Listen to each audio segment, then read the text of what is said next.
और जो समाजवादी गठबंधन के प्रत्याशी हिंद मलिक जी 50 साल से वो, ये तो एक्सीडेंटल नेता है ना, 14 में आए बन गए, हाई की लहर थी, लहर में चुने गए।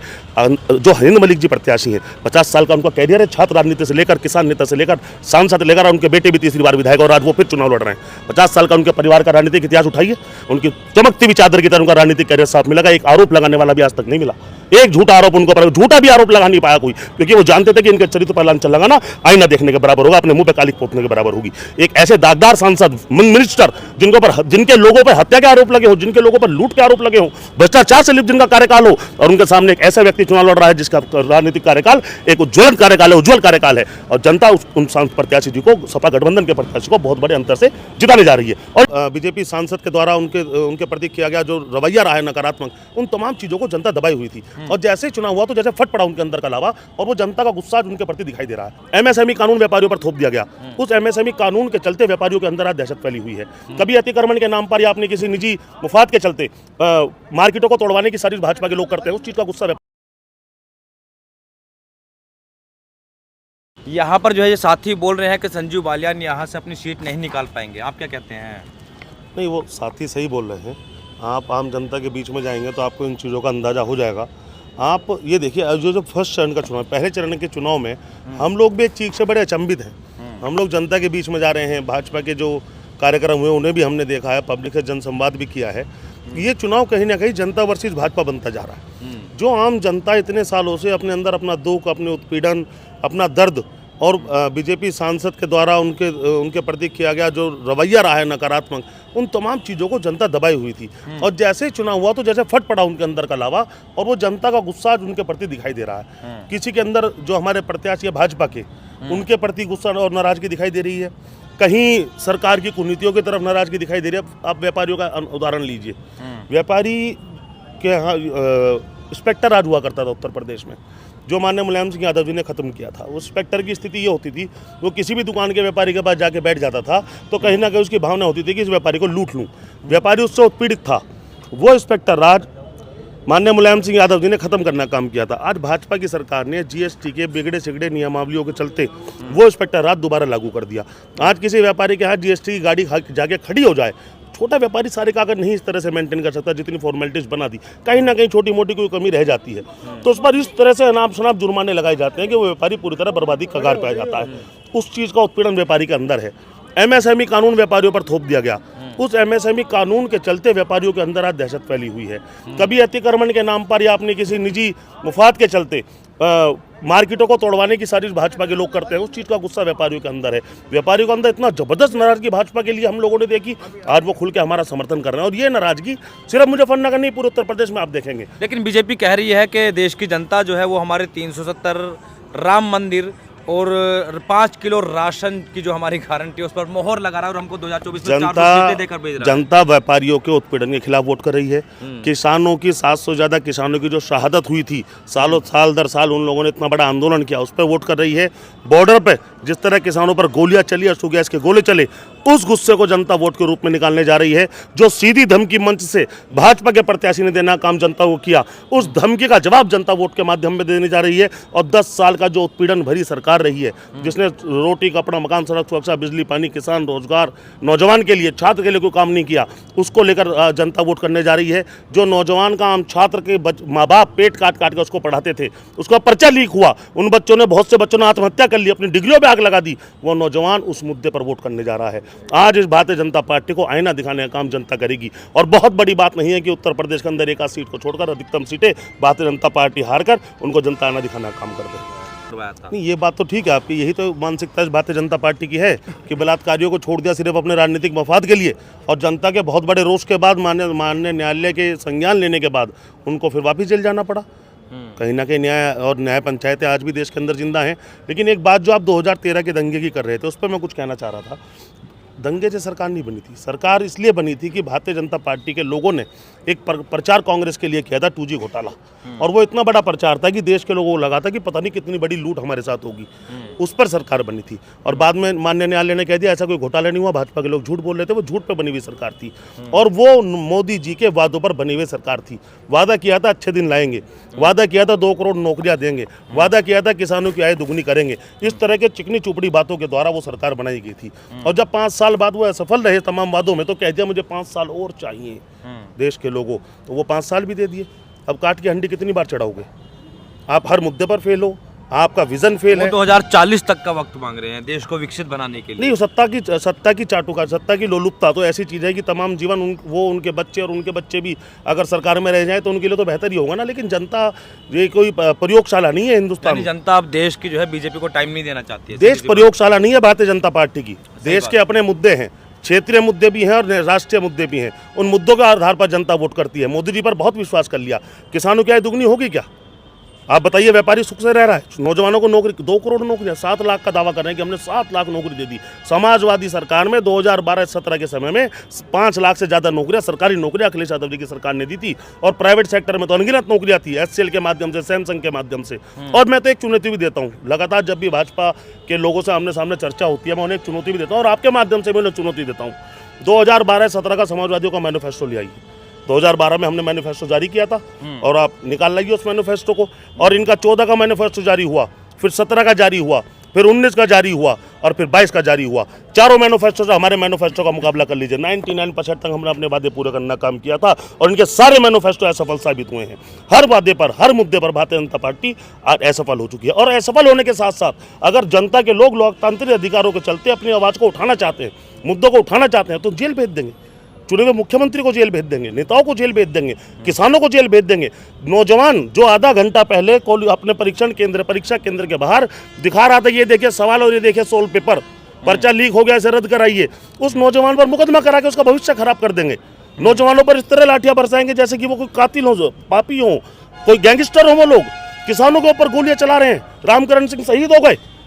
आप समझिए, ये जनता की आवाज़, ये पहले तो असफल होते हैं और जब उस असफलता पर जनता बात करती है तो उनका उत्पीड़न करते हैं, उनको जेल भेजना काम करते हैं, तानाशाही के दम पर उनको दबा देना चाहते हैं। तो जनता कहीं ना कहीं डरी सहमी बैठी थी, लेकिन हौसले के साथ इंतजार कर रही थी कि कब चुनाव आएगा। और जब चुनाव आएगा तो इनको चुनाव में वोट के माध्यम से जवाब देना काम करेंगे। आज वही गुस्सा है जो देश के अंदर आपको चारों ओर दिखाई दे रहा है। आप पहला चरण देख लीजिए, भाजपा के नेताओं का खदेड़ा करा दिया। जिनको भाजपा अपनी जेब का वोट मांग रही थी, उस वोट ने सामने हटकर उनका खदेड़ा करना काम किया। आप देखिए, किसानों में बैठ नहीं पा रहे, किसानों के अंदर कन्वेंसिंग नहीं कर पा रहे, व्यापारियों के बाजार में कन्वेंसिंग नहीं कर पा रहे। आप लोकल सीट की मैं बात करूंगा, 10 साल सांसदी को हो गए, 10 काम भाजपा के लोग नहीं बता पा रहे। 10 साल में आपने कुछ किया ही नहीं। आप उनसे पूछो आपने 10 साल में क्या काम किया। पत्रकार महोदय, मैं आपसे भी कहूँगा, तो कहते हैं चारों तरफ हाईवे बना दिए। चारों तरफ कौन से हाईवे हैं? मुजफ्फरनगर, सहारनपुर, अखिलेश यादव जी की सरकार में शिलान्यास भी, उद्घाटन भी। पानीपत करनाल, अखिलेश यादव जी की सरकार में उद्घाटन भी, शिलान्यास भी। ये बड़ा हाईवे यूपीए की सरकार में, समाजवादी गठबंधन की सरकार में, कांग्रेस के नेतृत्व में बना। या रेलवे स्टेशन जिस पर बहुत बड़ा दावा कर रहे हैं, कांग्रेस ने प्रस्ताव पास किया, कांग्रेस ने उसको तय किया। तय करने के बाद सरकार बदल गई, भाजपा के सरकार, लोग उसे उद्घाटन करके कह रहे हैं कि हमने डबल लेन दे दी मुजफ्फरनगर को।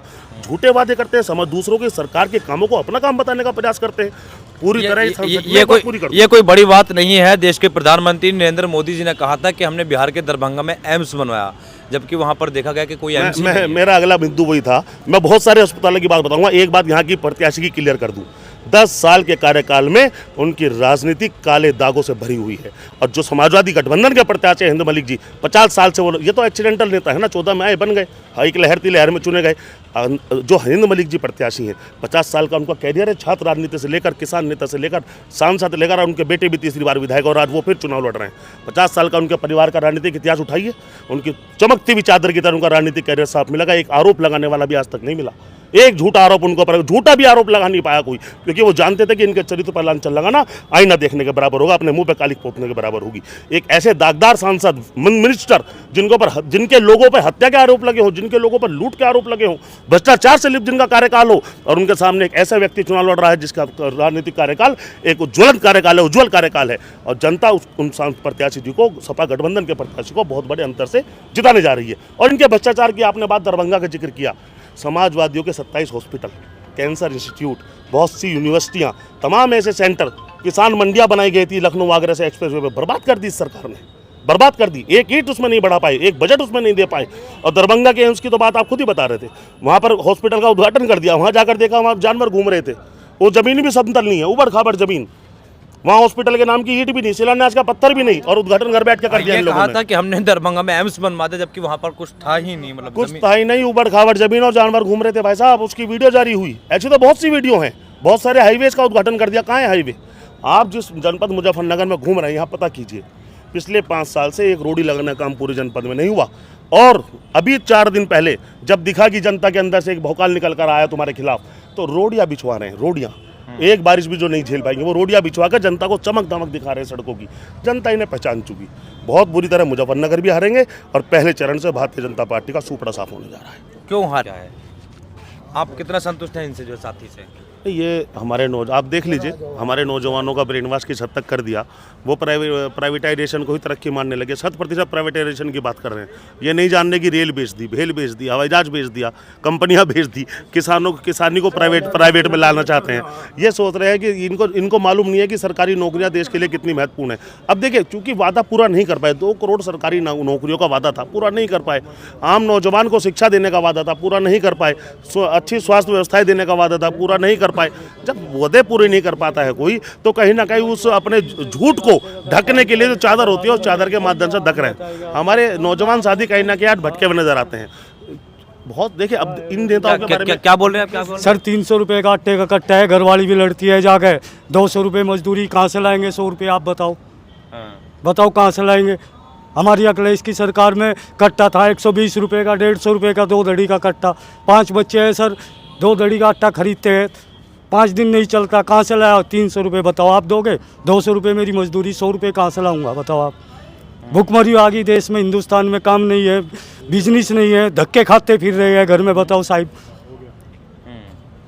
बिल्कुल धक्के खा रहे हैं, आत्मा दुखती है साहब।